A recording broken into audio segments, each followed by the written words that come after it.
कोल्हापूरमध्ये अंगणवाडी कर्मचाऱ्यांच्या प्रलंबित मागण्यांसाठी सध्या आंदोलन सुरू आहे। कोल्हापुरातील दाभोळकर कॉर्नर चौकामध्ये रास्ता रोको केला जातोय। अंगणवाडी सेविका या सध्या रस्त्यावरती उतरलेल्या आहेत। ही दृश्य आपण पाहतोय कोल्हापूरमधील आहेत। अंगणवाडी सेविकांचा रास्ता रोको सध्या कोल्हापूरमध्ये सुरू आहे। पोलीस देखील या अंगणवाडी सेविकांना अडवण्याचा प्रयत्न करतायत। विविध मागण्यांसाठी या अंगणवाडी सेविका कोल्हापूरमध्ये रस्त्यावर उतरल्या आहेत।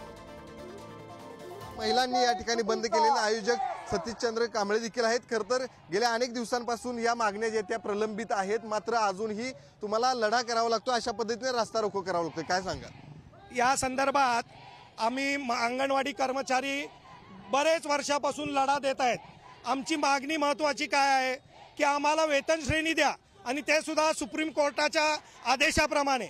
सुप्रीम कोर्टाचा जो अंतिम आदेश झालेला आहे त्यानुसार आम्हाला ग्रॅच्युटी, महागाई भत्ता, वेतन श्रेणी लागू करण्यात यावी असं सांगण्यात आलेलं होतं। तरी देखील आम्हाला या कुठल्याही मागण्या आमच्या मान्य होत नाहीत। सरकारने अनेक वेळेला आम्हाला आश्वासनं दिली। आम्ही 2 महिने संपावरती गेलो होतो, त्यावेळेस देखील या राज्याचे मुख्यमंत्री माननीय एकनाथ शिंदे यांनी आम्हाला आश्वासन दिलेलं होतं।